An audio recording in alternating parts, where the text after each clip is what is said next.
Gospel in Turkey media was born a couple of years ago because we saw new believers coming in from all around the country, but they were in cities where it was difficult to reach. They didn't have churches or Christians in the town where they were becoming believers in.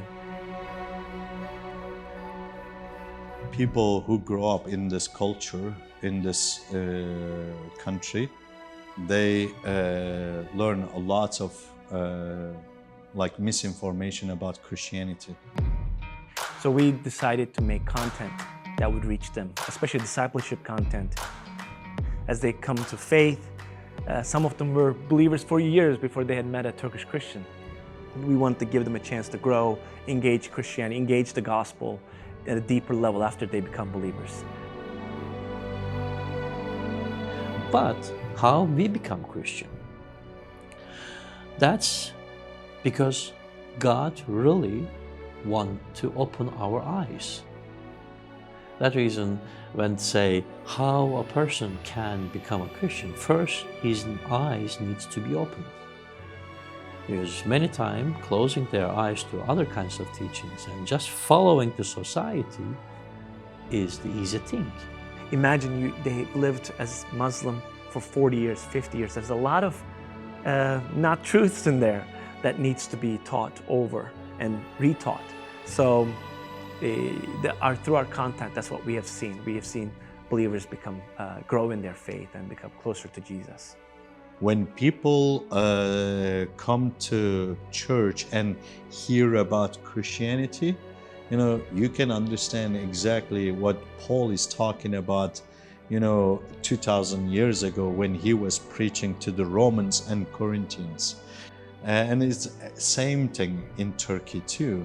When people hear what we believe, they say, oh, it cannot be happening. I remember one sister told to our one brother that don't tell me about your faith because I am afraid I will believe.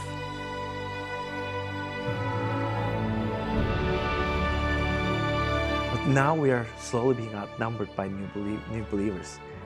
We have 30 people come to the Lord and be baptized in Antalya almost every year now.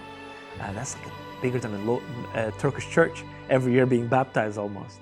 We're realizing as the numbers increase, we don't have enough people, enough leaders in the church to disciple everyone. So we start creating content. Tyrannus, a tyrannus, it comes from Acts. In Acts, Paul, when he was in Ephesus, he taught at the Tyrannus' hall, which was probably behind the library of Ephesus, the famous library. If you've been there, it's a beautiful structure. But behind it, there would be classrooms where people could study. And Paul would teach in Tyrannus' hall. And it says that he was there for about 2 years. And it says that at the end of it, he had discipled and sent out so many people that almost everyone in Asia Minor had heard the gospel. And when we saw that, that was encouraging. We're like, oh, once again, Turkey, Asia Minor, will hear the gospel, every single person in the country. So that's our heart's desire. Christianity spread and grew from the ancient land of Turkey 2,000 years ago. There was lots of people who were believing Jesus and praising His name in this country, in this land. But over the years, that lost, But I see that God is working once again.